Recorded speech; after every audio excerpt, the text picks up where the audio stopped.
Hey, welcome to Mando Friends, presented by Verizon. My name is Mando Fresko, and today I am joined by one of my favorite people in the world. Míralo. Actress, creative, entrepreneur, friend, Francia Raisa. How are you? I'm good, and it's really nice to hear entrepreneur in that introduction. Thank you. And you're one of my favorite people, too. I appreciate you bringing me back. Man, so yeah, you are our first returning guest. Yes. And you know what? We've had the opportunity to have a returning guest, but it just didn't feel right. And it still didn't feel right with you, but I decided to just do it anyway.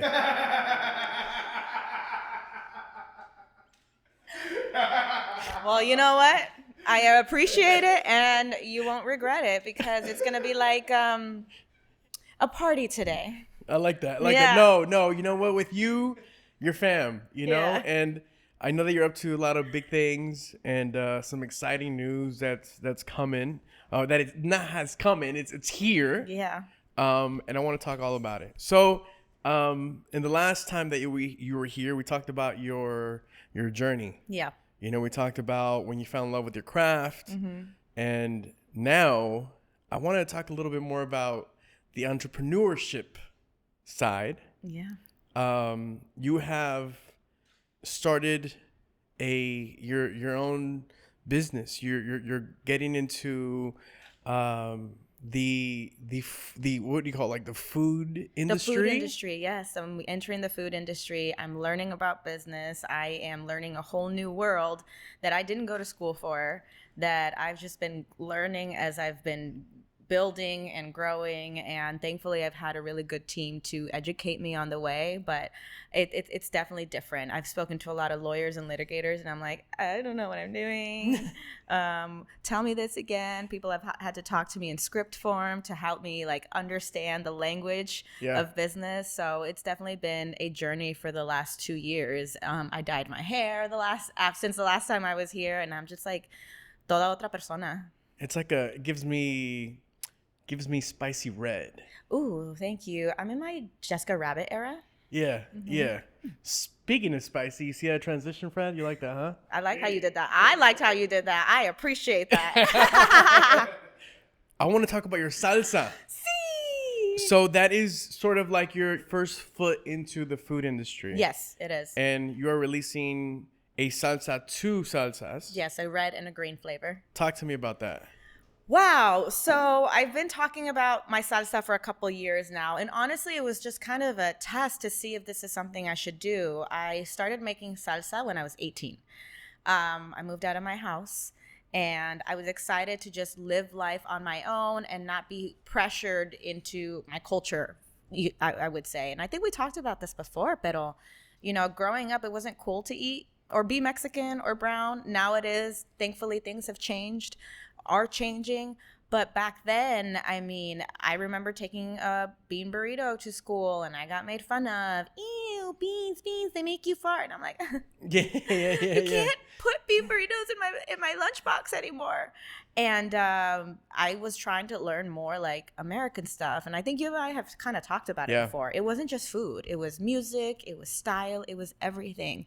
And I mean, I think I told you this story, but, you know, I loved quebradita growing up and corridos, and I still listen to Spanish music, and I'm more open about it now. But I remember, you know, kids at school talking about Kiss FM, and I was like, huh? What? And Britney Spears and NSYNC. I was like, man, I gotta learn. All right. So I was like, Mom, I don't want to listen to Dad. I want to listen to Kiss FM. Yeah. And so finally I learned like the Spice Girls, Britney Spears, NSYNC, Backstreet. I'm a fan. And I'm like, yeah. And every time I was up to date, I'd go to school, and then it was like, oh, we're on Snoop Dogg now. We listen to Power 106. And I was like, la madre, like I can't win here. So I'm always just trying to catch up. So I even remember going home and listening to Power 106, and I was literally looking for 106. I didn't know it was 105.9. So that was something you guys have to make clear for us. You do now, but back in the day, it was not clear. Yeah. And the first song I heard, I think it was Snoop Dogg. I can't remember what song. And I was like, okay, all right, this is the hip hop stuff that people are listening to. No more Shakira, no more Paulina Rubio. That's just like running away from my roots, right?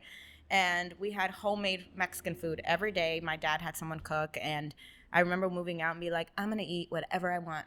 I'm gonna eat out all the time, and I'm gonna have fast food, and you guys can't say anything because ya soy una adulta.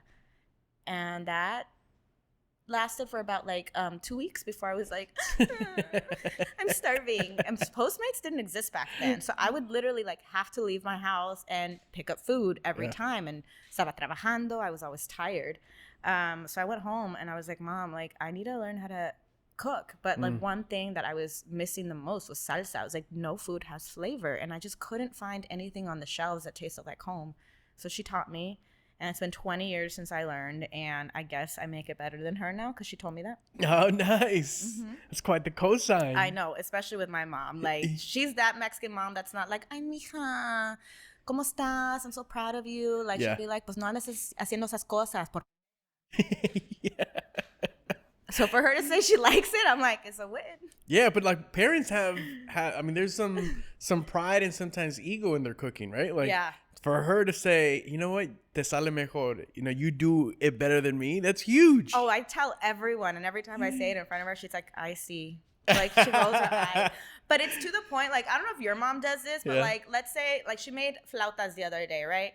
And I like just pouring it, you know, in salsa. She likes to put the lechuga, la crema, y no sé qué tanto. I'm like, I don't need all that. And plus, I was in a rush. I'm like, okay. And she goes, pues no sabe igual. No, yo le pongo eso. I'm like, I know what you do, Mom. Yeah. This is what I do. And she will, until I'm do how she wants me to prep the food, even like with like pozole or something, le pones el limoncito, el chilito. I'm like, Mom, not everyone will eat it. Pues así sabe mejor. They think that their way is the way. The way. Yeah. The way. So for salsa, especially within the family, to be something that they're like, damn, like Francia makes it really good. I'm like, whoo. Okay, Mom, that's a win. My tia Maria, like, she approved it the other day, and she was very impressed. So it's cool. All right, I'm gonna bring the salsas in. Yes. I wanna try. Yes, this is the red. This is the red that I have here. Yeah. And then you have the green. And I have the green. I've tried the red. You gave me a sneak peek on the red. I gave you a sneak peek on the red. And it was a sneak peek that I was pitching to everyone, and including the makers of La Victoria. I want to try that one, and I want to retry this one. Okay. All right, so let's open this up. Ooh. All right. All righty. I am excited. Can we try it together? I know you've you've tried yours, but let's try it together. Remember? Let's do it together here. Before you open, shake it, stir it before serving. Always do that. Ready? All right. Cheers. Cheers.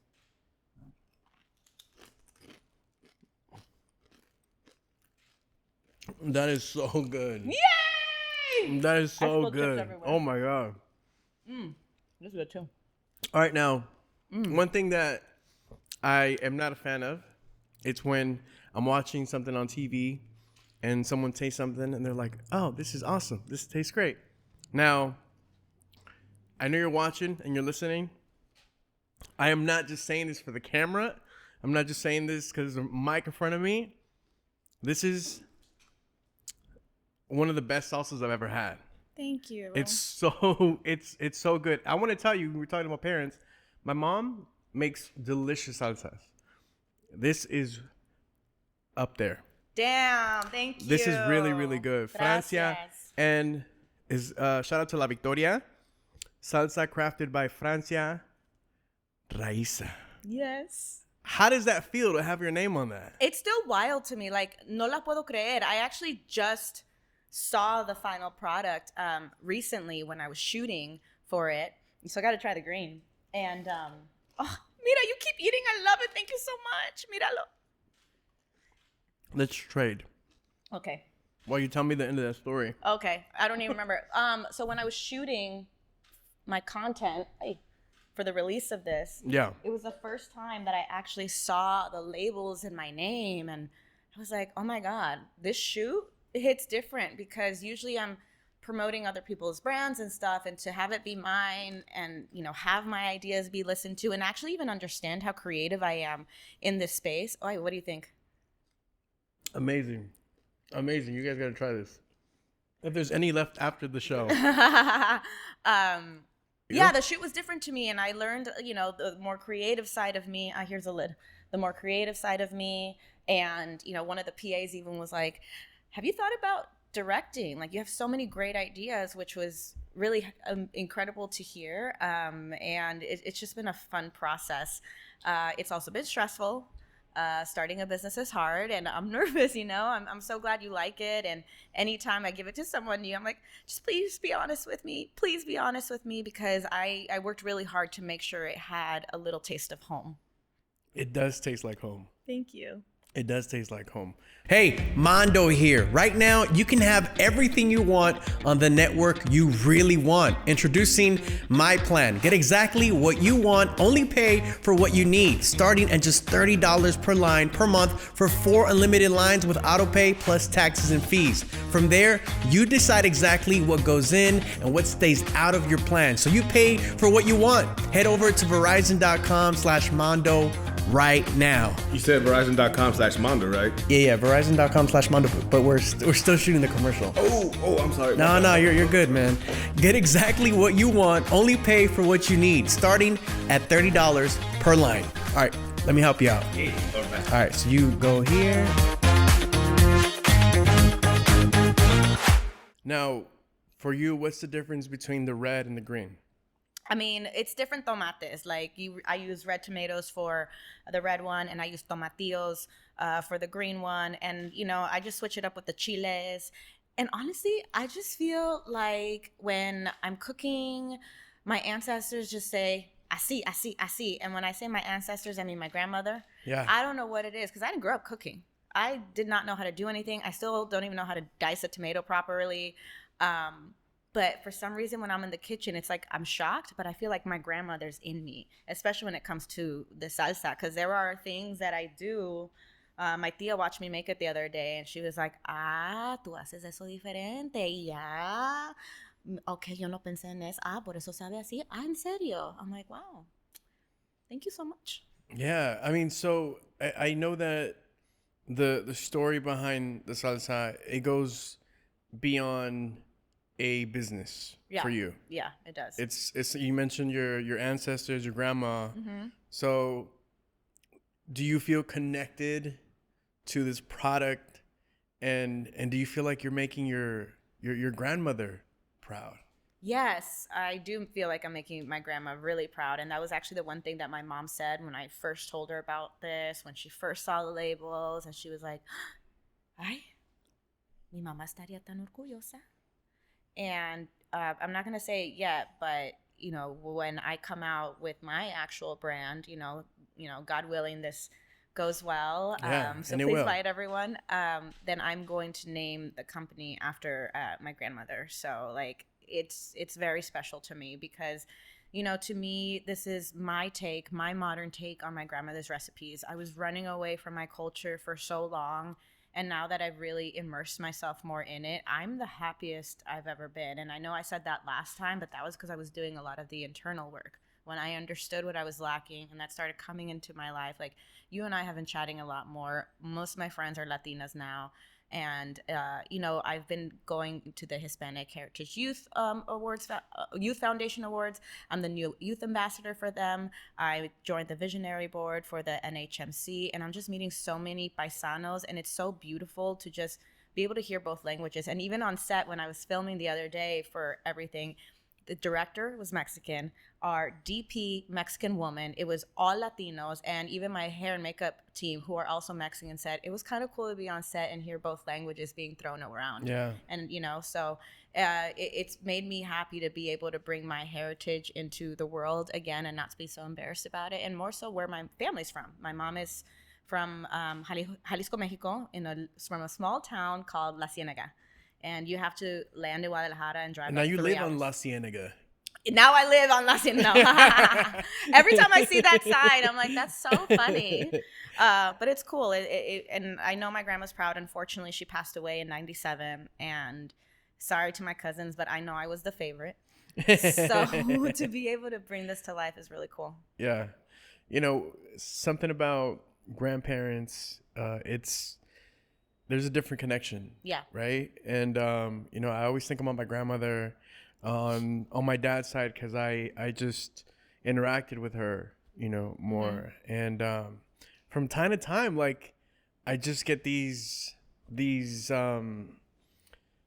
feelings, these emotions, these flashbacks of being with her. Yeah. What do you remember most about your grandmother? I used to go to her room a lot, and I don't know why, but like she didn't really connect with many of my cousins or my sisters. And I was just always so curious about her. And one of my favorite memories is going into her room, and I was asking about her mom. I was like, "Who's your mom?" And she starts telling me the story, but she talked about heaven, but she painted it as like a story to me. So I wasn't really understanding that it was heaven, but she was like, I'm sure her house is white and there's white everywhere and it's beautiful and she this. And I was like, oh, and then where did you come from? And then where did my mom come? I just started asking questions about the family. And like, I remember that being super special. And also my uncle used to tease me a lot, and I'd be like, le voy a decir a tu mamá. And I would go to my grandma and I'm like, mi tío me hizo esto. And she would always defend me. And there's pictures of me just sitting next to her, just doing my homework, or, just always just following her around. My mom said I was always with her. And I think it's because when my parents first had me, they didn't have money. They couldn't afford to take care of me. So I lived with my grandma for a little bit. And I know she fed me tortilla with frijol broth. And my little gums, and I'm obsessed with frijoles. And then my mom said, we had to feed you sugar and water because we didn't have money for milk. Crazy, right? So I think I have that special bond with my grandma that I just was always there. And I never really forgot it. And I always think about her when I do things, because my mom told me that my grandma always had a dream to have an artist in the family, to see one of her kids on TV or singing, because she always wanted to be an artist, but obviously that wasn't allowed back then. So to be able to be that person for her and then bring her recipes to life, like it feels great. That's beautiful. Yeah. You talked about how your family had you on like sugar and water. Yeah. Do you think about that from time to time now? Yeah. That you're, on red carpets and you live in Los Angeles, and we see a lot of, we experience a lot. We're blessed, right, to experience a lot of cool, beautiful things. Yes, we are. In the industry that we do. Mm-hmm. Obviously, we work our butts off to get there. But like, now that you're in these places, do you ever look back and think about those moments? Like, man, all the long time. way. A long way, all the time. I think mainly too because I really was doing this by myself.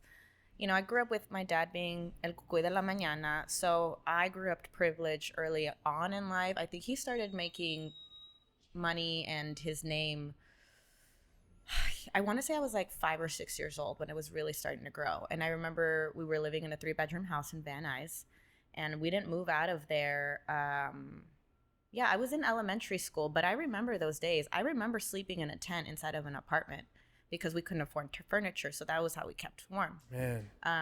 And I remember playing in East LA with my cousins and living there, and those were probably one of the most like favorite times for me. Everything that we do, it's beautiful, and I have so much fun. But, just recently I went to a cousin's quinceañera in Marina Valley, and I was like, oh, man, the backyard, the tia sitting there bored, like the quinceañera upset. I'm like, this is great. Like the tacos, the drinks, my cousins be like, hey, let's take a shot. It was cool. And I feel more at home. And I was in Boyle Heights the other day. I was like, damn, this feels more familiar to me than Beverly Hills. I love Beverly Hills. I love West Hollywood, but it's so nice to just go back and just have like a cool backyard party with like my tios, being like, oh yeah, tú, where you been, There's like I sense that there's a connection to your roots a little more now. Yeah. That maybe has happened in the last few years. Yeah. And mainly because I have more Latin friends now. And I'm not knocking any of my other friends. I still have my other friends, and we live in such a diverse world, Yeah, especially in yeah, this for country. sure. But I needed that sense of connection and understanding. We grew up, every person grows up different, but me talking about my mom, you get it. Yeah. And rather than me having to explain it on a constant, or like Right. why I think a certain way, why I've acted a certain way, now I understand. Like, everyone's just different. But having that understanding with my friends, and even like my friends are not just Mexican, they're Colombian. There's Peruvians, Hondureños también, Salvadorians. I Yeah. have all kinds of friends, and I love Puerto Ricans a lot. I have a lot of Puerto Rican friends. I'm learning so much, and they're learning a lot with me, and it's just fun. And the main thing that I love the most is that we enjoy food, and we enjoy salsa. Yeah. So I feel like, for us Latinos, food is such an identity. It's a connection to familia. Yeah. I think it's beautiful, and I think it's just a start for you. Thank you. And I think so too. I put acting in such a pedestal, and it was my end all be all. If I wasn't acting, I wasn't happy, and I was just worried about the next job and how am I going to get here and how am I going to do that. And it's mainly because there's no opportunities for us. And I'm one of the very few Latinas that has been consecutively working throughout the last like 20 years. Yeah. So, and I didn't want to let anyone down. So around COVID time, or even, my slow periods, rather than focusing on anything else that might make me happy, I was so gung-ho about this industry. And not saying that I don't love my craft, I do, but when you put something on a pedestal like that, you forget yourself, and no wonder we all go through our mental health scares, because we're trying to appease other people and get a yes, and trying to knock away all the no's, and you're not doing anything for yourself. I spent 20 years trying to get someone to like me so they can give me a job. And now I'm doing something that I like, that I didn't even know I was good at, and it's reflecting me and my personality and my family, and it's another Latin face out there telling our story through food. Yeah. And now you're gonna be on the shelves. I know, it's crazy. That's It's wild. crazy. Well, that's the goal originally. So you can purchase through Amazon right now, but if all goes well and you guys like it, then that's the goal. I'm on my Shark Tank journey. So hopefully you guys all love it as well, and we can keep going, and I can introduce more recipes from my grandmother. All right, so I'm so intrigued by your salsa endeavor. Yes. Salsa is the center of any Latino meal, any Mexican meal, right? It's in the center because everyone else is surrounded by it. All the dishes are surrounded by it, and it's the one thing that is always shared on the table. Yep. Do you recall these salsas being placed at your dinner table, and now they're like packaged? That's wild to think. It's not even that I recall them at the dinner table, because we weren't a traditional family where we had dinner together. My dad made us do so many after school activities, and you know how the radio world is. Él siempre estaba ocupadísimo. After the show, he would go MC somewhere. He had a concert. I remember he was like the MC for Ringling Brothers when we were little, for the Spanish. Like, he did some big stuff. Yeah. So, I would have to go get my plate and then go upstairs. But what I remember is making my plate and looking for salsa and getting out the butter, because I knew the salsa was in the butter, in the butter tube, because that's how they would recycle every tube. And my mom still does it. I'm like, Ma, we have money. We can buy, a Pyrex. It's fine. Pues aquí está bueno. No gastes el dinero. I'm like, it's okay. Yeah. I need butter in my butter jar. Yeah. So, no, I don't remember it being served. I remember trying to open every jar of whatever, trying to be like, is it the sour cream? Is it in the sour cream? Is it in the butter? It was always the butter. Yeah. That's wild. Yeah. No, yeah, like, and again, I'm a salsa aficionado, right? Like, and again, I'm really happy that you have put your heart and soul into this, and your family is interconnected with that. Do you see after this, like, do you see something else that you would release? Would it be like other food Yes. dishes or Yeah, now that we're here, I'm definitely thinking big picture with everything. And I think we can do more than just salsa. You know, Mexico has so many different unique flavors in each city where they're from. And I haven't really tasted anything that's like rancho, you know? But I definitely want to endure into other foods. I want to come out with different flavors of salsas. I Yeah. also want to come out with like, you know, other condiments that we use in our foods. And honestly, my goal with this brand is to have not just like myself or you feel like a little taste of home, but like any kid that's moving out of their house when they go to college, just to make it easy for them to have access to something that reminds them of home, because it's hard when you leave home at first, when you leave your nest. Yeah. So, and that's why I have the slogan, a little taste of home, because we all get homesick. And so if you have a little something that you can eat and then you're like, all right, I'm good. It's great. You know, it's beautiful. And also too, I feel like this brand, I hope it inspires other people to really be proud of their culture. Like I said, it's cool to be Hispanic now. It's cool to be Latino now. But so many people don't speak Spanish because it wasn't back then. So and we shouldn't hate on them. Let me bring that up because that's been coming up a lot. Yeah. A lot of people have called me, I've said, oh, she's not a no sabo kid. No, I'm not, because my parents were really adamant about me speaking Spanish. And a lot of parents were not adamant about it because I was told we're in America, speak English. My dad did not give a crap about that. And, you know, I shared my struggle. So I'm hoping with this salsa, people have a sense of pride in their culture, especially if people are like, oh, no, it's good. Then they can start sharing their foods and bringing their bean burritos to school. And it's a jealous thing rather than, you know, a bullying moment. Yeah, for sure. For sure. Speaking of no sabo kids. Yeah. You know, that is a term that has been Lately. popular for years. Yeah. But even more so in recent years. I don't know why. I don't know how that happened. And people are bullying kids all across the country, calling them no sabo kids, right?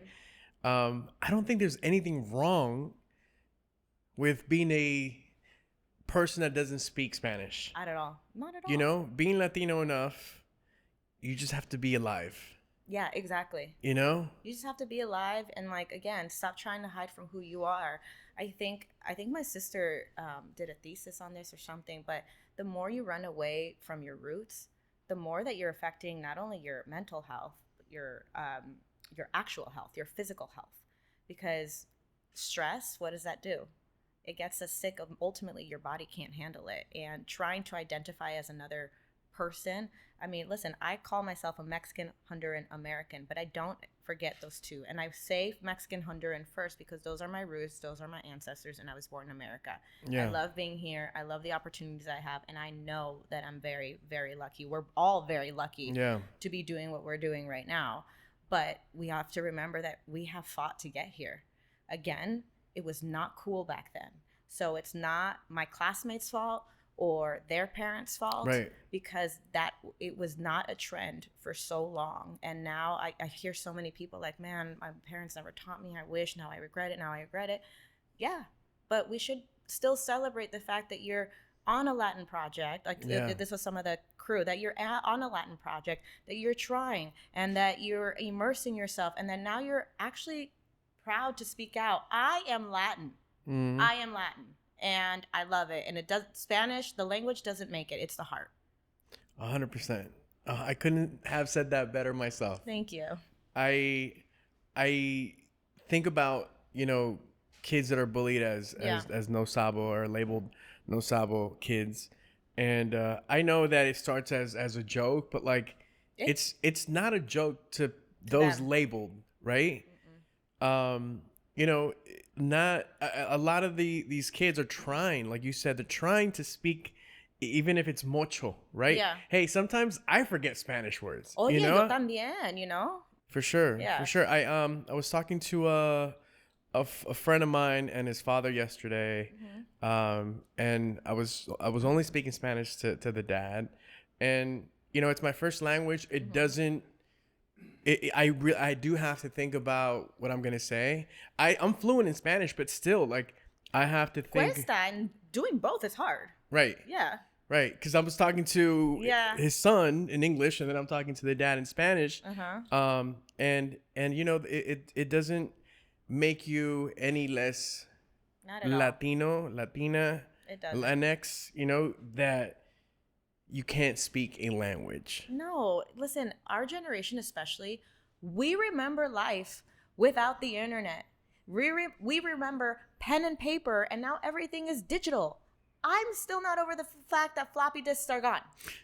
Okay? Like, it is hard. CDs, tapes, VHS. I've said VHS, probably someone listening like, what is that? Yeah. So it's like we've gone through so many changes throughout the last even like 20, 30 years that how are we going to keep up? Like I was just telling you earlier, I was always just trying to catch up.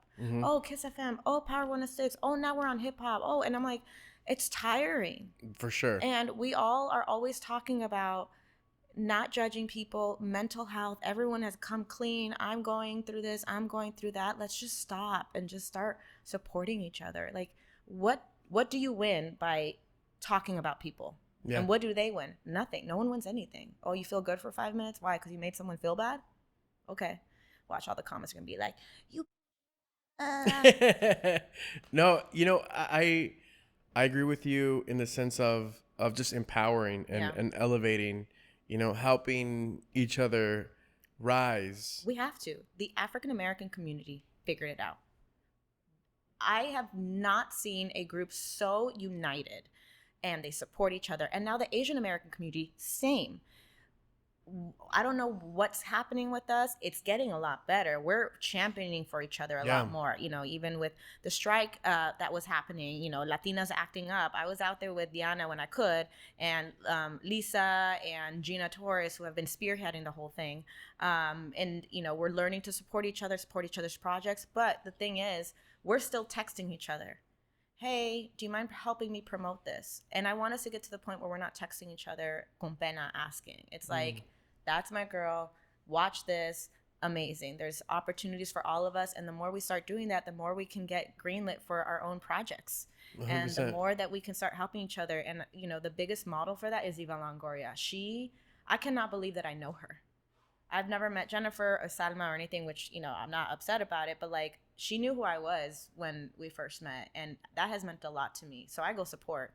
And she knows who everyone is. And she, you know, supports everyone's endeavors. And she's, you know, she's probably the face of us right now. But she's encouraging all of us. Look at with Annie Gonzalez and Becky G. She's like, we all have room. And I'm trying to follow that same model. I wish I had that when I was younger.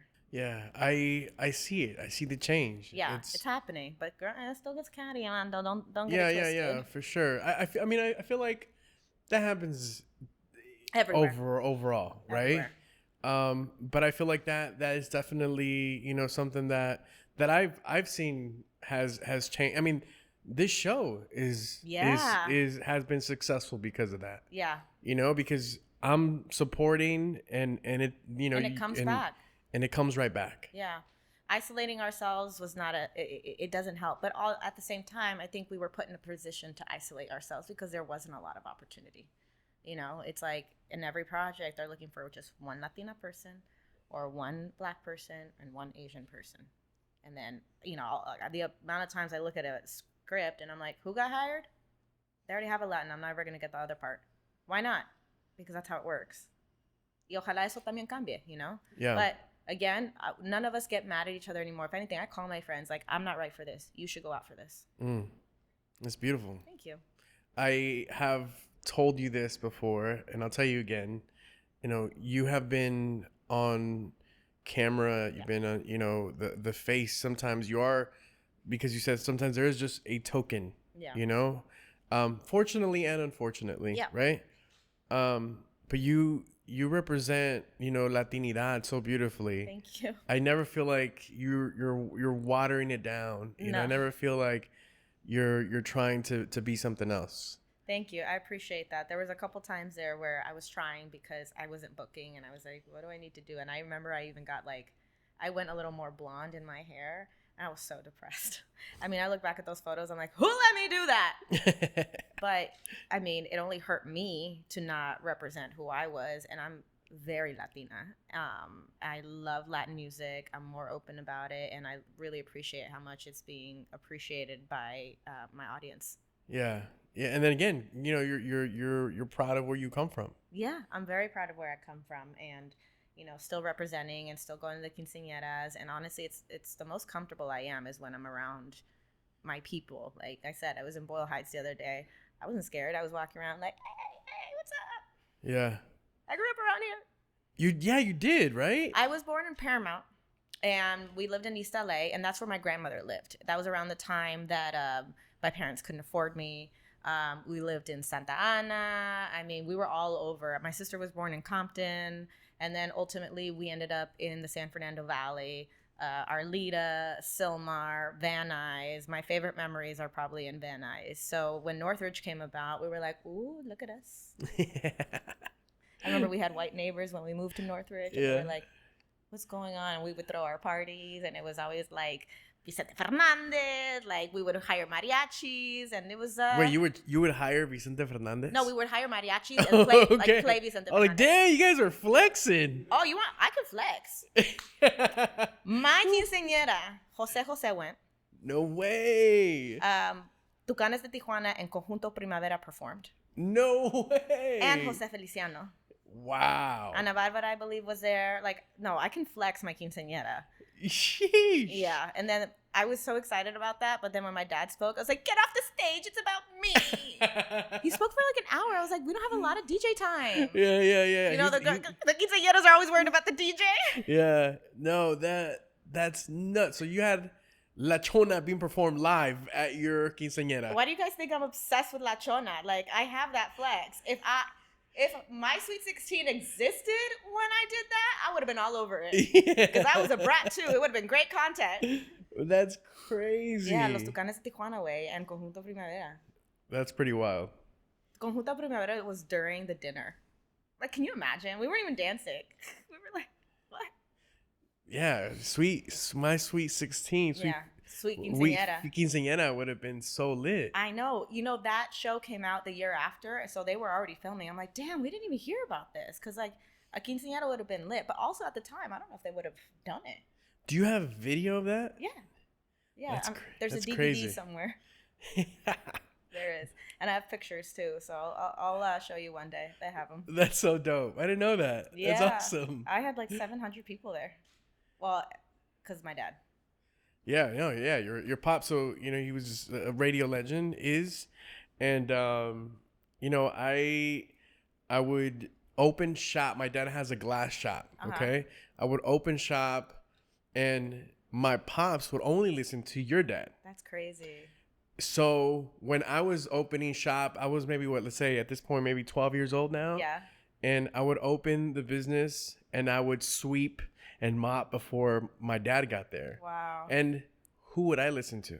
My dad. Your pops, because my dad was listening to your dad. Yeah, that's crazy. So I would turn the radio on. I was listening to your dad, and I'm like cleaning and mopping. That's wild. And now I am talking to his daughter. I know, and I'm here with you. That's wild. It is. And I used to go to the radio stations with him on Saturdays. So it's wild because you come from that world and we've connected in this way, and we're both, again, embracing our cultures with what we're doing. This is super dope. I've seen you trend and, the Forbes article and just everything. It's really awesome. So I'm proud of you too. I'm proud of you too. Thank you so much. Yeah, of course. I appreciate that. I threw in the compliment today. It might have not been on the curly hair, but I was saving it for this moment. I was fishing for compliments earlier. He said earlier, oh my God, I like your hair because I was brunette last time. I was like, thanks, I just got it done. And, it wasn't that whatever.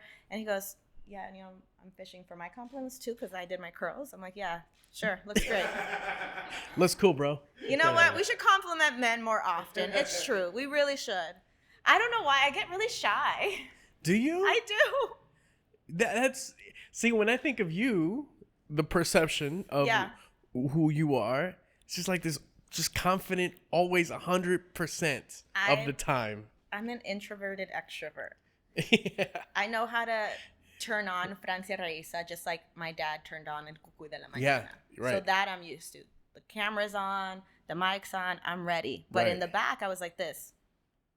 okay, Mando, so I'm comfortable with you, but like my whole vibe is different. And it's crazy because recently my sister had her bachelorette party and I was very quiet. And I usually am around my sister's friends, and even my friends. They're just not around that.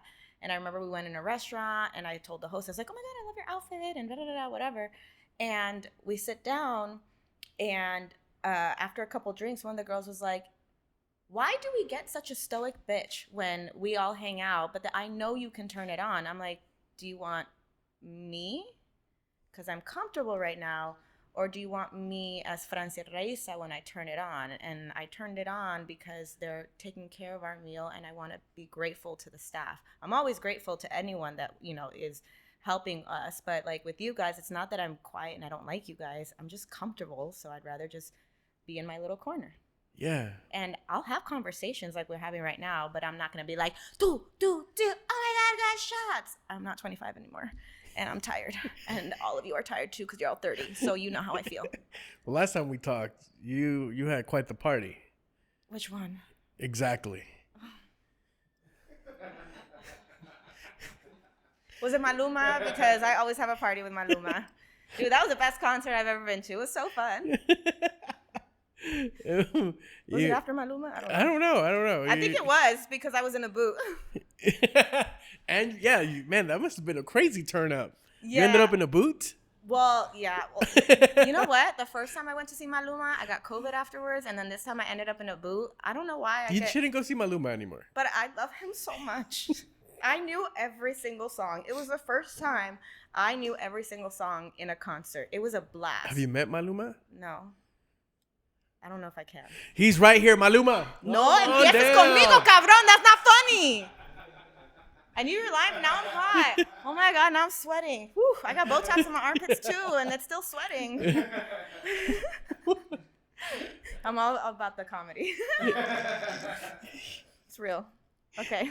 So it's safe to say you got a Maluma crush, or you just like his music? All of it. Yeah. I love all of it. I love all of it. My friend was with me, and she's Colombian. And I'm going to say it. You guys can beat me or not, whatever. But she was like, hijo because we were just going crazy. He took off his shirt. She goes,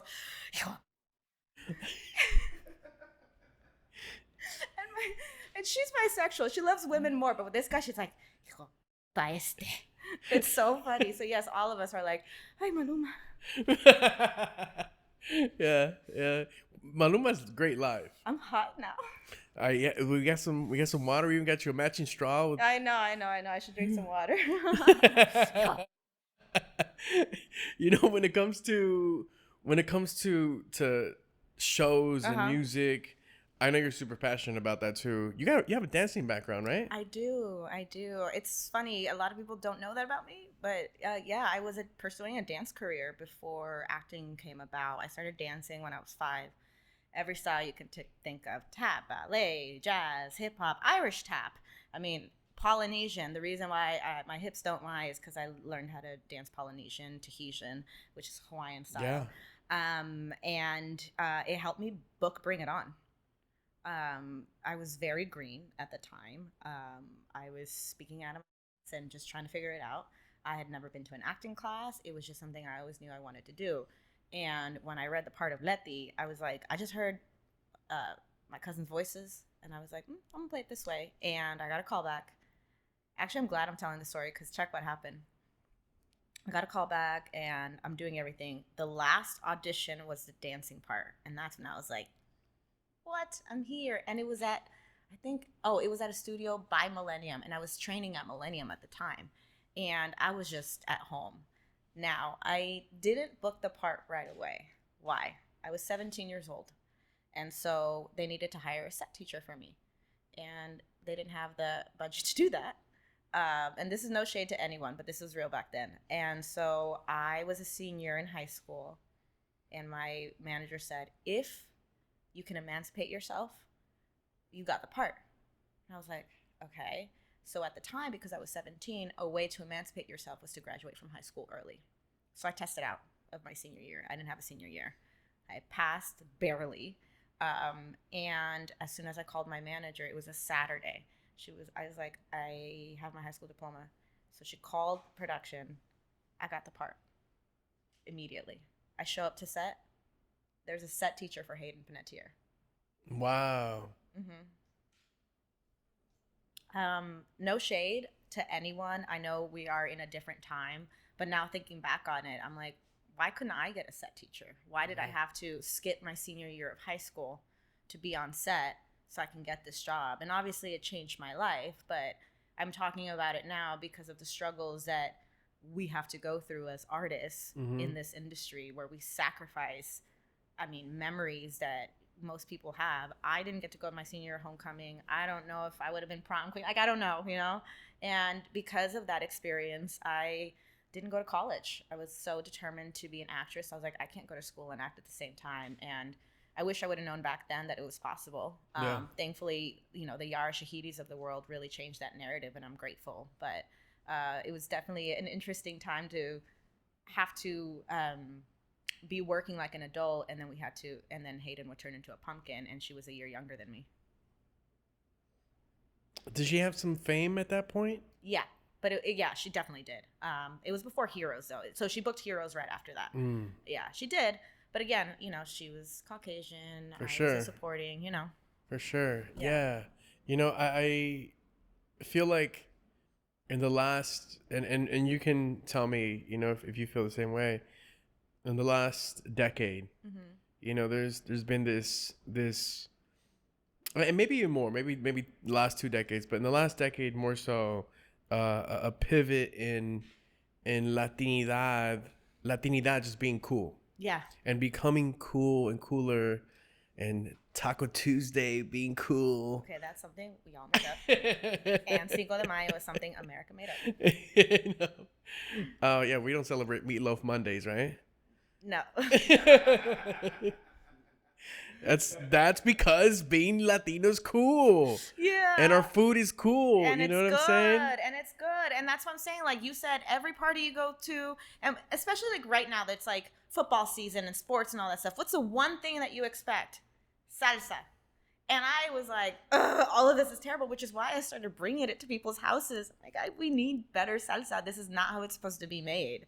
And, our food is always appreciated. And not only that, but have you noticed that Latinos took over the music industry? Yeah. Years ago, Pitbull, Daddy Yankee, we were being played on Power 106. And then it shifted over to Kiss FM. Like, you hear more reggaeton on radio than any other music right now. Yeah. We're out there. We're here. So I appreciate that we're coming up. And, obviously things aren't perfect, but I feel like we have to celebrate the wins that we have. Not saying that we have to stop working, but like, let's stop complaining so much and celebrate the wins. Like, thank you, Bad Bunny. Thank you, Peso Pluma. Thank you, Becky G. Like, thank you for putting our stuff out there. The fact that people like Peso Pluma is wild to me. So I'm like, all right, so I can play La Chona and you guys will like it. Yeah. Oh, yeah. Now it's cool. All right. You know how I play at the stadium, at BMO Stadium? My biggest song every night when I play is La Chona. Yep. You got everybody, and it's just not Latinos in there. You got everybody turning up to La Chona. That makes me so happy. Also, that makes me happy for them. I'm like, I don't know if they have the masters, but you're welcome. Yeah. No, and you were saying earlier that like being Latino wasn't cool, and we kind of had to acclimate to American, or the idea of what American society was. Right. And listening to Spanish wasn't cool. It wasn't like we listened to that at house parties, right? Like our family parties, the quinceañeras, and we hardly really took it with our friends or took it elsewhere. It was like hip hop, and which I love hip hop, and that's one of the genres that I just love growing up.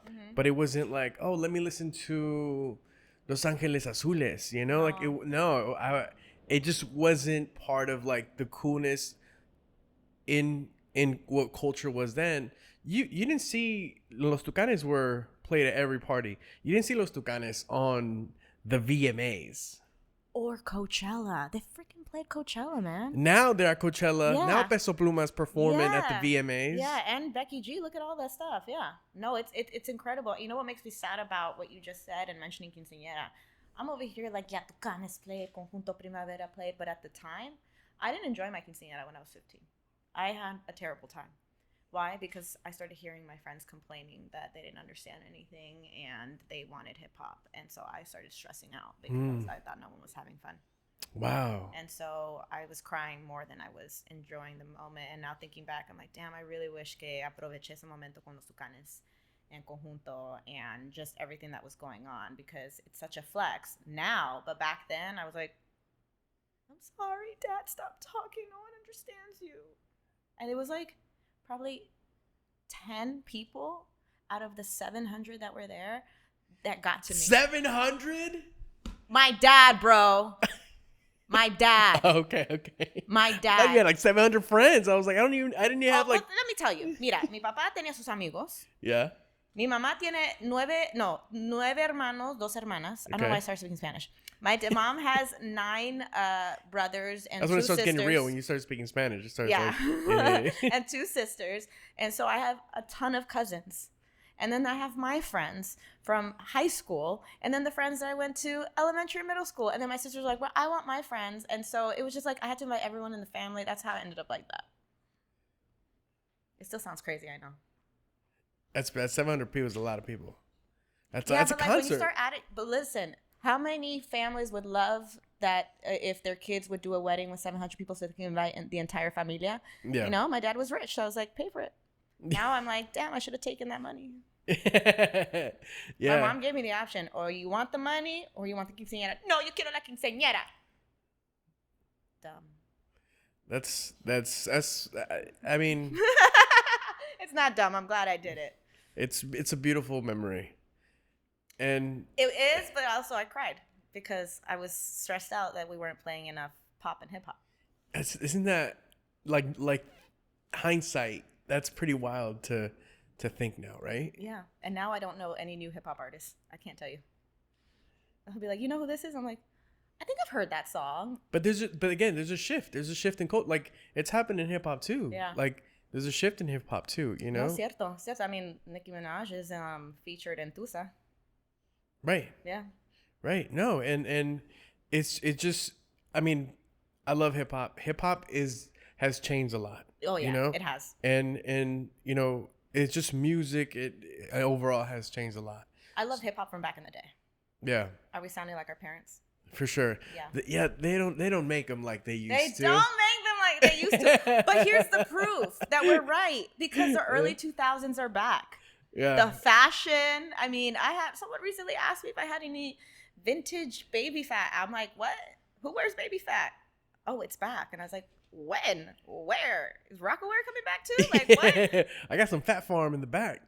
Dude, people will buy that now. I'm pissed that I threw away my Juicy Couture outfits. I was like, I'll never wear this again. And now everyone's like, I can't believe you threw it away. I want a vintage one. I was like, I am 35. I am not vintage. What? Get? I don't even have a wrinkle. Thanks to Botox. Do you remember, was it Mean Girls? The mom, the cool mom? Yeah. Right? That's us. That's us now. What would they call? What do you call that? Like her suit. She was in like The Juicy Couture sorts. yeah, right. Yeah. What material was that? What is it?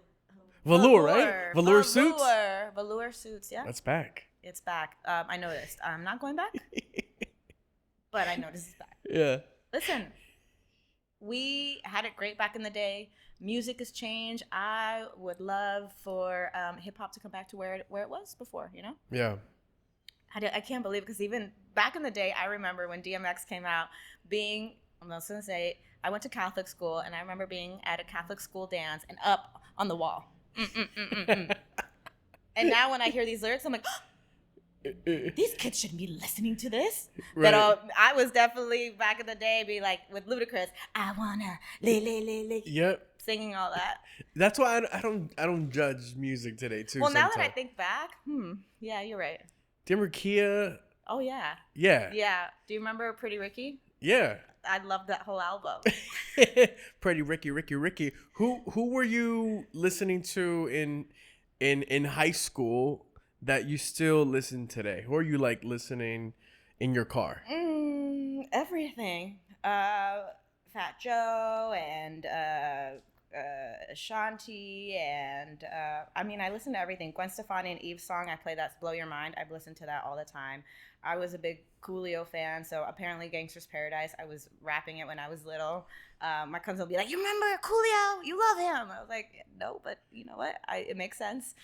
I've been listening to Usher Confessions. I listen to Let It Burn and You Remind Me all the time. I went to his concert a while back and I want to go again. And yeah. You went to the Vegas show? Yeah. Oh, nice. Lit. I want to go again. Confessions. Here's the thing. Being a female, I'm like, I don't appreciate these lyrics anymore. Yes. And even that one, you make me want to leave the one I'm with. I was like, this song sucks. It's not that deep, though. It's just a song. No. You make me want to leave the one I'm with. It's probably because I've gotten cheated on, so I'm like very salty now. Yeah. And even like, wow, we keep talking about music back in the day, but I guess we had our stuff too. Yeah, we did. I think I saw it on TMZ. Thankfully, TMZ doesn't follow me anymore, and I appreciate it. Like, also, thank you for following me because that got me the opportunity to talk about salsa, and it actually made my friendship come back together. So, all happens for a reason, but I don't enjoy being followed because then I feel like I can't go to the gas station without getting asked questions, and I'm always hiding. And They ran up to you, right? Yeah. And they asked you, hey, tell me about your beef with Selena. yes, and I said, guys, there's no beef. There's salsa. Honestly, I don't know why it started happening. That was a new world for me. I mean, you know about it because you see about it in the tabloids, but when it happens to you, it just feels like such a violation of your privacy. And not only that, but it didn't matter what I said. They would like paint a different picture. Yeah. I think I got followed to the beach one day, and I like to wear thong bikinis, and so they got really same. nice shots. Yeah, right? Like I just like the tan to be even, you know? Yeah. Cute little line, but like the cheeks need to be So they they posted the next day, and I think the headline was like, I can post thirst traps too. I was like, huh? And I guess the same weekend, Sel posted pictures of her in a bathing suit, and it was like they were competing us, putting us side by side. I was like, what are you guys saying right now? What? I was like, why are you doing this? Like, I don't understand the attention. And then I think the first time, it was a Sunday, and I was walking my dog, and listen, if you saw the outfit, you knew I was not ready for a camera. And you know, I guess he was in my neighborhood for another story and happened to see me and started taking pictures and was like, I almost didn't recognize you. I like your hair. And I went, why are you in the valley? This is why I don't live in Hollywood. And he started asking me about Sel. And I thought I was being slick, being like, isn't it a beautiful day? Oh my God, do you think that's an avocado tree? I was just changing the subject. And then the headline the next day was, Francia Raisa, shade, Selena Gomez. And I was like, that's what you got for that? Hija de la madre. Like, I don't like this. And I think at one point, because I got followed the day after my birthday because she had posted a picture of me. And I was like, damn it, he's going to follow me. And he followed me to the hair salon. And I had just done hot yoga. And I heard the... Yeah. And I looked and I said, will you at least wait until I get my blowout? And he was like, how long? I said, an hour. Hi. So I walked upstairs and I was like, you got to make me look pretty. I have no makeup on, sunglasses, whatever. And I walked downstairs and I heard that and he's following me to the car. And that's when I was like, guys, there's no beef, whatever. And I get in the car. And as soon as he put the camera down, he was like, you're doing better. I was like, shut up. And I drove away. Like you're doing better with this tabloid stuff? Yes. I was like, oh my gosh. Thank you. I made a joke about it yesterday too. I was like, I guess I am doing better because I'm just being honest now. Like when I was just being quiet, porque la verdad, like I'm very private, you know. I hardly, you know, I didn't really talk about my dad a lot. You know, I really wanted to make a name for myself and look at myself in the mirror and be like, damn, I busted my ass to get here. Yeah. And so, you know, getting all this attention was just for not the projects that I have was a little overwhelming. And I personally didn't even know what was going on, to tell you the truth. So it was definitely an interesting time. I'm glad it's not happening anymore. And I appreciate all the press because I have the salsa out now. So thank you. But at the same time, it's very invasive, especially when they start painting this narrative about you. And I was getting a lot of nasty comments. Yeah. So, okay. So for someone that has never been followed by paparazzi, do you just start hearing click, click, click, and then the next day or within the week you just see stuff pop up that you had no idea you said or I do happened? black out. I do black out when I talk. I'm like, I don't know what I just said. But I think more so it's the photos because I'm like this. You see any paparazzi picture, I'm like, or if I even try to look nice, it's like, I can't get it right. Yeah. No, but I mean, it must be like just super awkward. The last person I talked to about paparazzi was Chiquis Rivera. I know Chiquis. Because she they're all like, especially like With her mom and the Mexican tabloids are just like always on her, you Yes. know. So, I mean, yeah. Aside from invasive, I feel like you now kind of flipped it, Yes. and it went from like when they asked you about Selena Gomez, you said, "Hey, there's no beef," but now there's no beef, just salsa. I like that. Just salsa. Cheers. Cheers. Thank you. So, okay, so no beef, just salsa. Yeah. Have you talked to Selena about your salsa? Oh my God, yeah. I told her everything. So she posted me for my birthday and she sent me a video and I was at a pool just hanging out with my friends and I hear one of my friends be like, oh my God, oh my God, oh my God. I'm like, what? He showed me the thing and I literally fell on the lounge chair and I went, I'm going to be followed tomorrow. Sure enough, I was. And that happened. I was like, ay, Dios mío, no sé qué está pasando. And then, the whole no beef salsa thing just came up. But Sel actually reached out to me and was like, I miss you. Let's do dinner. And I was like, okay, I'm open to it. Thank you for the birthday text. So I went to her house and I was followed to her house, but we left in a different car. And we were able to have a conversation, like for real. And we went to Mother Wolf, and it was the first time we talked, like, honestly, in 6 years, to be honest with you. Because I would see her, like, every now and then. I hadn't spoken to her in a year because of what happened last year, and I needed my time, and I think we all just needed our time. And I said, listen, I don't know who started that rumor that I got mad at you for drinking and smoking on my kidney, and that's why you ended up in rehab. And she goes, that's a rumor? I said, oh, girl, let me tell you about the last 6 years of my life. Yeah. And I just, like, because honestly, I don't know what she knows. I know, she's been very open about not being on social media and not reading the tabloids and stuff. She does really avoid the internet. So I told her everything, and unfortunately, my dad also confirmed that story recently. And that, I'm going to have to say, like, I told Angelica Vale when I did her show, but my dad and I haven't spoken about that surgery since 2017. So I was a little frustrated that he had said that.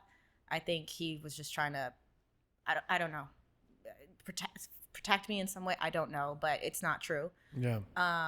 And I started telling her everything, and I said, and she goes, oh my gosh. So was it like a thing when I posted you on your birthday? I was like, oh yeah. She goes, I'm so sorry. I was like, oh no, thank you.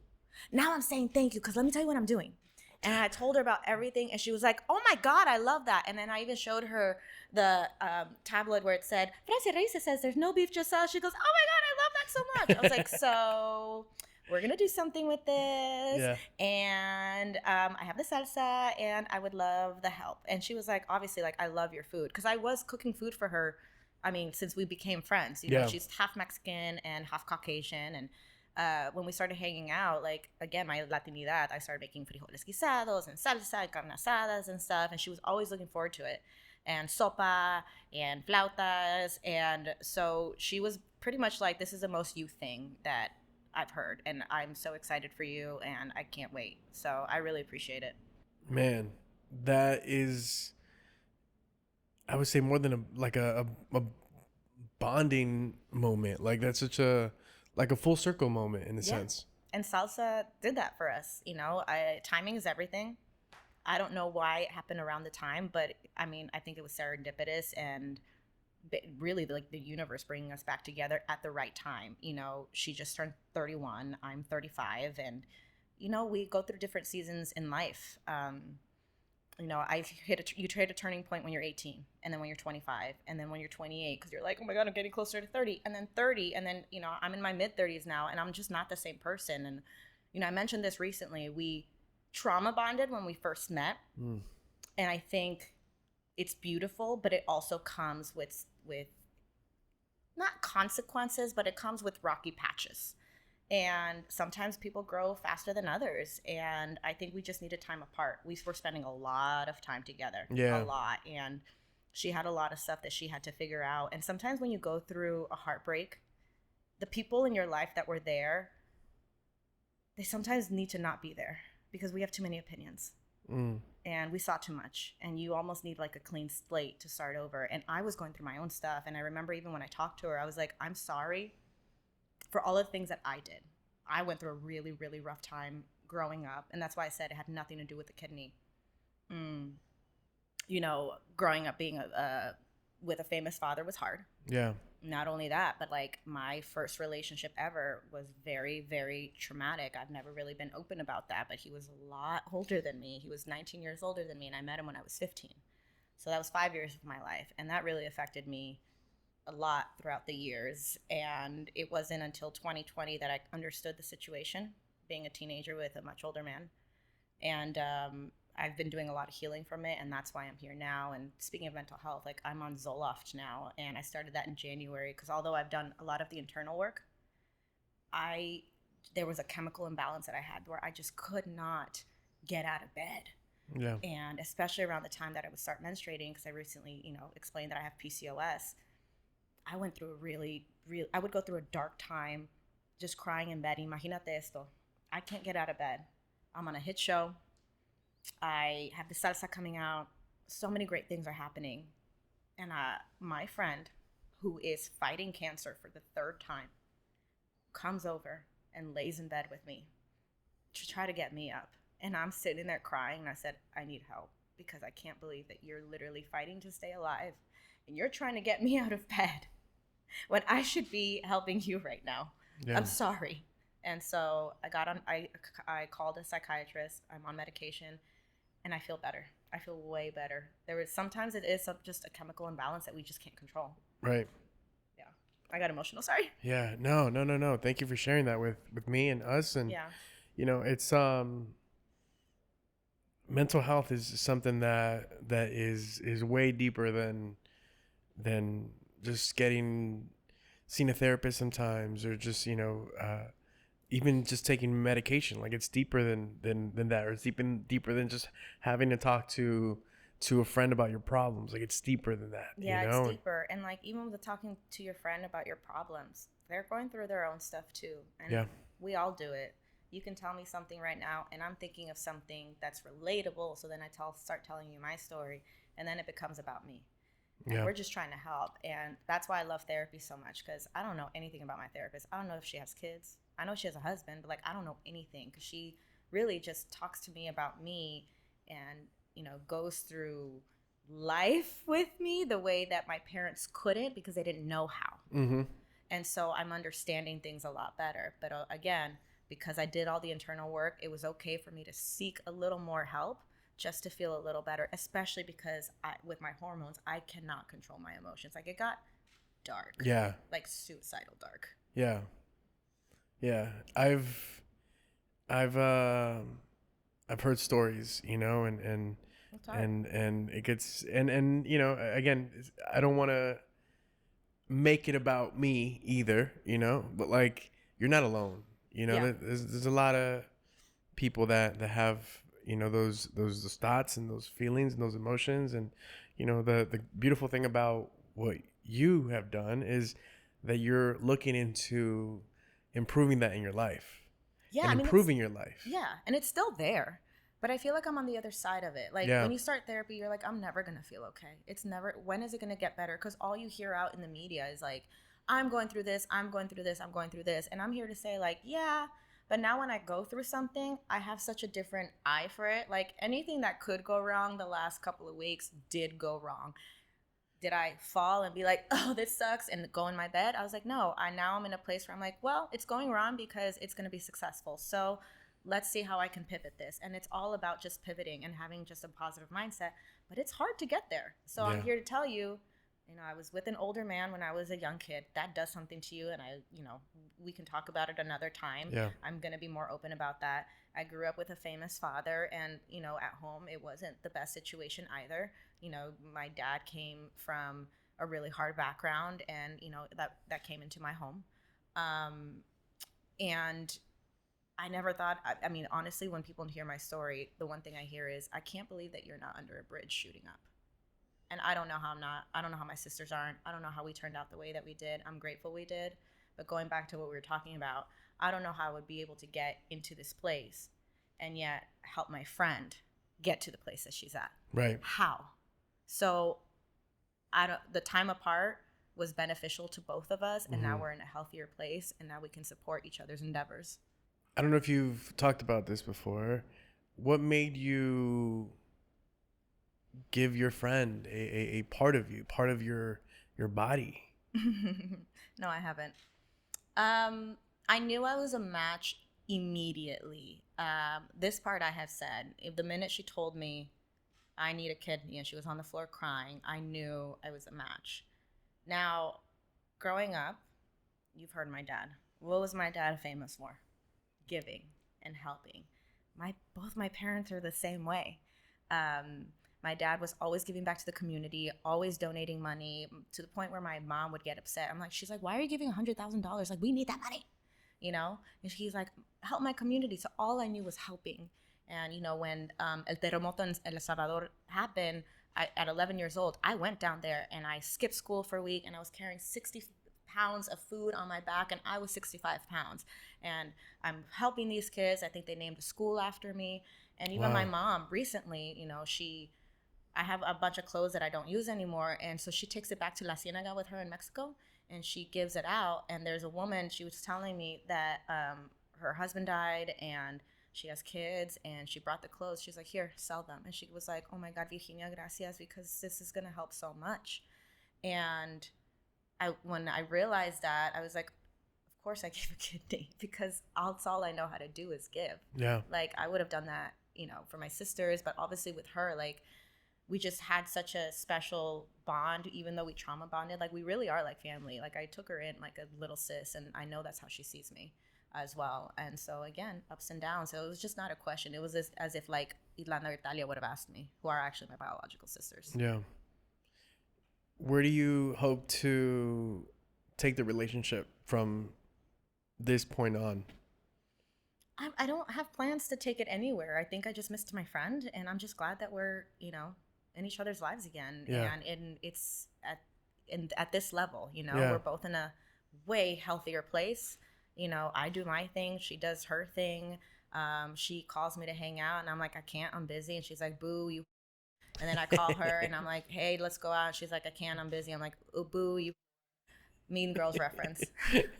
And it's just normal. So I think there's nothing I want to gain out of it. It's just I miss my friend. Yeah. And now I'm happy that I get to be about part of her life, and she gets to be a part of this endeavor of mine. And I get to see Gracie grow up. She's 10, and she was barely talking when I saw her. So it's been really cool to just feel normal again. But in this stage, it's like we're getting to know each other again. Right. And again, I've gone through this with friends. She just happens to be a little famous, so Yeah. it was a little more public, but Right. whatever. It is what it is. For sure. But also, too, we both have a goal with mental health. And I think the fact that we both have the same goal to talk about mental health the way that we do, and, this happened with us publicly, I think we just use this as a tool of, like, reconciliation for a lot of other people. And to me, I'm like, wow, the reconciliation happened because of salsa. Like, it's crazy. And, Yeah. Now I'm like, all right, instead of having a glass of wine with someone, I'm going to share salsa and be like, let's talk. What's your beef with me? Because I ain't got no beef. I just got salsa. Yeah. Bring on the chips. Bring on the chips. Let's go. Or anything else, because it goes with anything, It's not, Yep. I didn't grow up eating chips and salsa. Did you? No. See, I grew up eating it on food. Food. So when I saw that people were using chips, I was like, okay, cool. So I'm going to come out with some recipes and be like, you can use it on, huevo rancheros, flautas, even a burger, a hot dog, and honestly, one of my favorites, salad. I'm not kidding. You add the dressing that you want, Yeah. but you add some salsa just to give it a little kick. Yeah. Mwah. Oh, and in pasta, oh my God, it makes it so good. I don't think I've had it on pasta. Try Okay. it. When you're mixing the sauce, Like add a little bit of salsa. Like a little spicy And salsa. it adds a little spicy. Yeah, spicy rigatoni Whew. via salsa. Okay. I like that. I'm gonna take a pause and just say thank you for sharing what Yeah, you of just shared course. with me.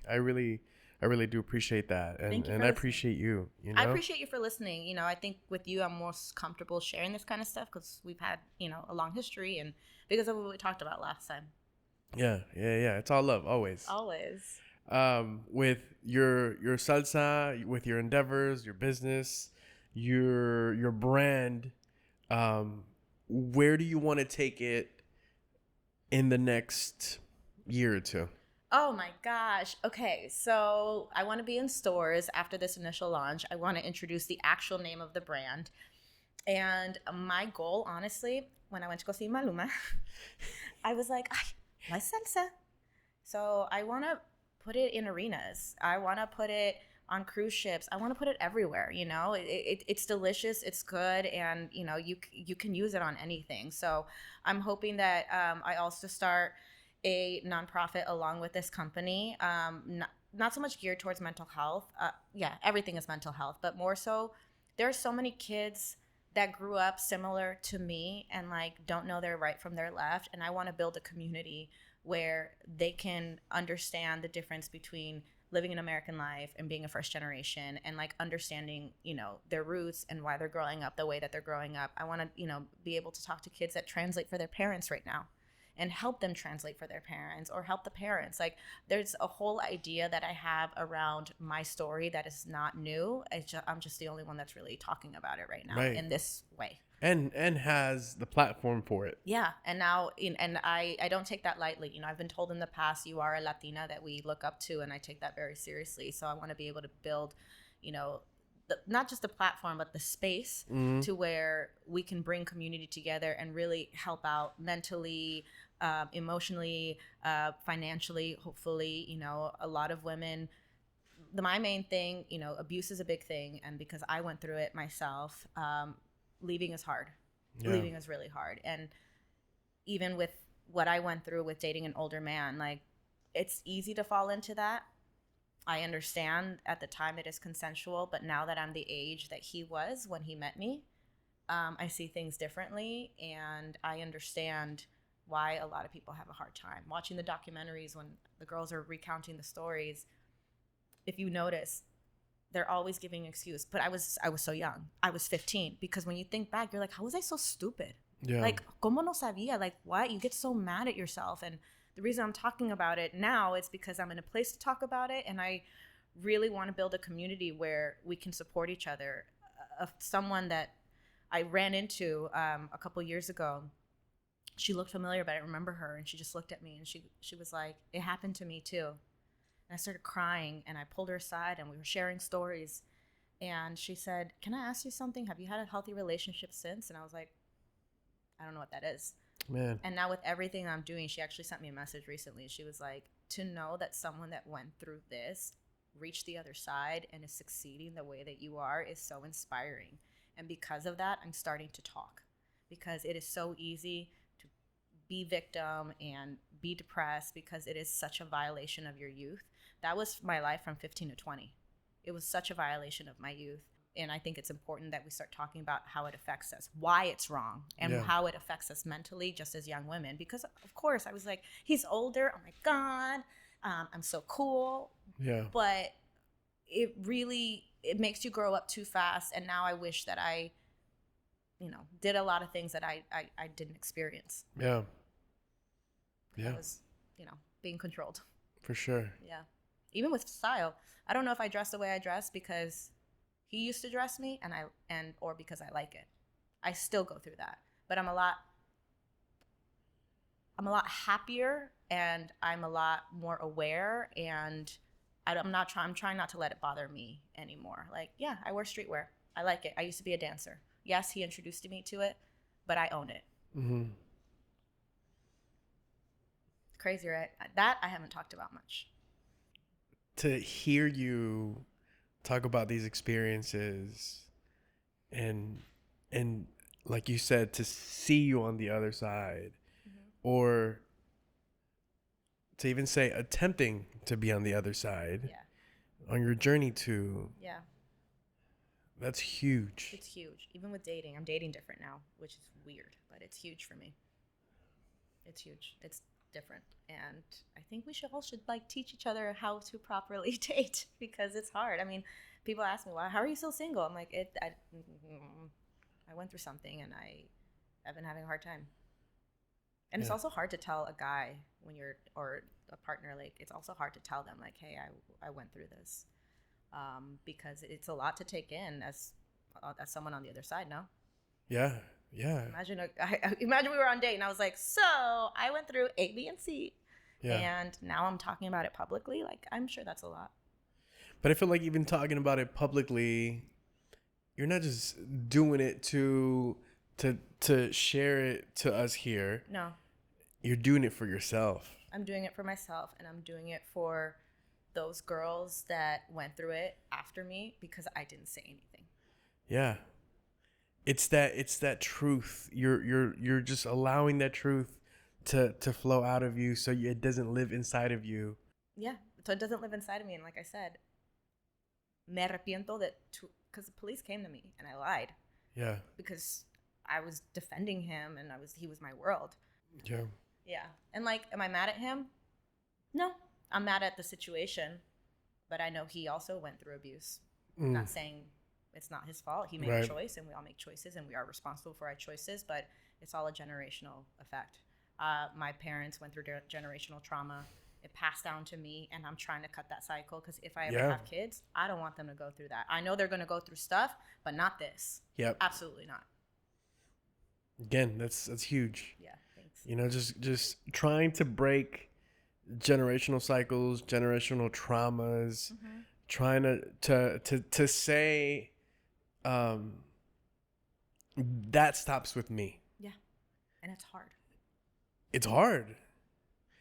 But you're doing it. Yes. We're doing it. We're doing it. And it's important to do it before we have the kids, is what I'm learning. Because when you try to do it when you have them, I mean, how? It's too much trauma, and it's an unlearning that we all understand now because of 2020. Now we understand unlearning. It's a lot. People are still complaining about it. I heard someone recently complain about Gen Z and how much they complain, and they're not the future. Yes, they are the future. What are you talking about? Just because you don't like it, that doesn't mean that they're not the future. So we have to raise them right so we can have a better country. Because right now, I don't know what the hell is going on, and I am scared for this next election. Yeah. When it comes to your person, what do you hope to do for yourself, to do more, to do less for me in the next like year? Like what's your goal in the next year for yourself, not as an actress or an entrepreneur, for you? To enjoy life. I've been so focused on work. Even this week, like, I've been working nonstop throughout this whole strike. Like, I was working nonstop, and I haven't traveled much, because, like I said, acting was my end all be all. So I was always afraid to leave LA because I didn't want to miss an opportunity. And now, fortunately, I'm in such a healthy place where I'm not afraid to miss opportunities, because there aren't missed opportunities. If it's for you, it will be for you, and it'll find you. And I've learned that the hard way. So I want to start enjoying life more. Like, I booked a trip to Paris for New Year's, which I would have never done before, because I'm like, just in case, what if the brand, oh my God. Yeah. You know, I'm always making excuses, and like, hopefully find a partner now. I was very against it for a while, and now I'm like, all right, I'm ready. I'm ready to date again, and date different, and see what it's really like with, you know, a normal person that's not 20 years older than me. Now, I've had boyfriends, but I think for me, I was so trained in the way that our relationship was, because it is the longest relationship I'd ever been with. I would bring that energy into other relationships. For sure. Not that I was like, oh my God, you're going to cheat on me. Well, I did that a couple times, but more so like, let me do these things for you. And then they'd be like, why are you doing these things for me? And I'm like, because I have to, because that's what I was taught in this relationship. And so then, it was a lot of catering. So then eventually they liked it. And then I was like, well, what about me? And luego me enojaba. And it just ended up all the time. So I'm not saying I introduced it, but it was something that was normal to me. And so I was trying to keep my normal, because dating right now, the way I'm dating is not normal to me. And I'm scared and confused half of the time. What's the way you're dating now? What's different about it? Like, wow, I can't believe I'm saying I'm sweating. Well, I am going on multiple dates. So let's say I go on a date with someone. I'm learning that even though we have a great first date, that doesn't mean we're in a relationship. So I'm allowed to go on a date with someone else. Yeah. And he's allowed to go on a date with someone else. And I shouldn't sleep with him on the first night. Yeah. There's that. And you should really get to know someone before entering that and having conversation and like asking the right questions rather than putting pressure on like, oh, so we're together now, right? Because that's how it was with him. Yeah. It was one night and then we were together. And so unlearning that has been really hard. I'm like, why aren't you obsessed with me? Why aren't you calling me every day? Well, you don't have to. Like, I get that now. So I'm a lot more chill. Mm-hmm. But of course I still freak out. I'll text him. I'm like, I can't believe I text first. But also too, I'm very forward. So I think recently the way I'm doing it. So guys, for some reason, like they're saying, I'm not sure if you like me. So now I'm like, how long are you going to take to ask me out again? That's literally what I say. Remember when we were at Soho House? That's how that happened. I was like, how long are you going to wait? And so the plan ended up there. But I'm like super forward. I like you. I'm this, I'm that. And I never used to be before. I had to wait until he called me. Or, oh my God, I can't believe you didn't take me to a nice dinner. I'm like, no, I'm trying to get to know the person. Yeah. It's just different. There's expectations that we learned, I think, with television and from that relationship I was in. And those expectations are not real. Well, especially working in television, I'm like, we're in love. And it's just not the reality of things. Right. So, and then I think recently I even told someone, like, I'm just not interested in moving forward in a romantic way, but I'd love to be friends with you, which I've never done before. It's tough. It's very hard. It's very hard. But that's huge. That's big because you're not ghosting them. No. And I wish I would get the same respect from some of them, but I don't. It's okay. Yeah. I got recently ghosted. I don't think it's a ghost because I haven't reached out. He just hasn't reached out either. It's someone different. Because I'm dating multiple people. Yeah. No, that's good. Hanging out. Growth. It's hard. It's weird. Wow, I'm hot. Adulting. Oh God, it's so weird. No. My therapist is very proud. It's not weird at all. But see, to me it is. Because I grew up with something different. It's like when you go to school and you realize pizza for the first time when you were growing up eating frijoles and tortillas, and you're like, oh wow, this is different, but I like it. Yeah. Well, that's not healthy, but it's healthy. Yeah. It's different. Yeah. Or, even when you take up a sport, you're like, man, I've always wanted to play soccer. I'm going to learn how to play soccer. And then you play soccer. You're like, this is hard. It's hard because you have this idea. Now you're living in the reality. I'm very happy for you. Thank you. And so if you know someone, let me know. I'm open for setups. Okay. Yep. And I'm very honest. And we'll see. Awesome. You should be very proud of yourself. I am. I'm getting there. For everything. Thank you. Hearing you say that means a lot. Because everything is hard. Everything. And it never gets easier. You do so much, Francia. Mm-hmm. We can make it easier. It doesn't get easier, but we can make it easier because of the outlook we have on it. Yeah. We're doing a lot, and it's hard. But hey, we're in this business, and I'm tired of assumptions of who I am and what I am, so I'm starting to speak out. This is what's up. Just as long as you're trying your best. Trying your best and buy my salsa. Hey, I like that. Speaking of trying your best and buying your salsa, I used to work at a restaurant as a teenager, and I had a horrible boss, right? Mm-hmm. And he would always be like, Mando, the tables, Mando, the chairs, Mando, the floor. And I remember I was so tired. I was sweating bullets. And I looked at him, 16 years old, older man, and looked dead into his eye, and I said, I'm trying my best. Mm-hmm. And he just stopped, and he was like, oh, okay. And he just walked away. So, as long as you're trying your best, it's all we can do. It's all we can do, and just be honest about that. I have my assistant here, and like we have a lot of work going on, and I'm like, I know you're doing your best. I'm like, Instead of discouraging, it's better to encourage. I'm 10 years older than her, and I'm like, hey, be mindful of this, be mindful of that. It's more of like, let me teach you for when you take off and you have your own assistant and you're directing and doing your thing. Like, I know I don't even get mad. I'm like, I'll do it. It's fine, because it's a collaborative work. I want everyone to grow. And the minute we start seeing it that way, oh my gosh, like, you just get along with people better. You're a lot happier. People look forward to seeing you. Like, there's no point in being snarky to anyone. Like, even that, like, that kind of pressure, I get it, because it does get frustrating sometimes. But, like, just start talking. I'm doing my best. And, and the person on the other side, please receive that, because we're all going through it. Yeah. And I understand that when people decide to work with you, they're deciding to help build with you. They're not trying to screw you. Amen. Yeah. And we should see it that way. We should see it that way.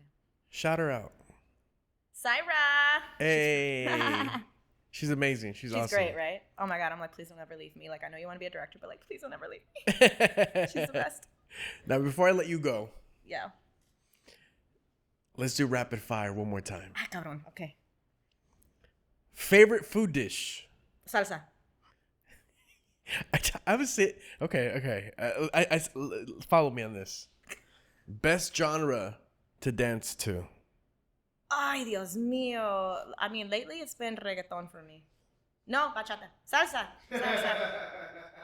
Let's go back. Best genre to dance to? Salsa. You can't ask a dancer that. We go everywhere. Green or red salsa? Both salsas. And that concludes our rapid fire. Give it up for Francia, everybody. I did better than last time. You did. You did. Thank you so much. This is your home. Thank you. know that. I appreciate it. Thank you for having me back and having me be the first one to come back. I appreciate it. And I'm so glad you like the salsas and that it tastes a little bit like home. Love them, and they do taste like home. Thank you. Thank you so much, Francia. And thank you so much for watching and listening to Mando and Friends, presented by Verizon.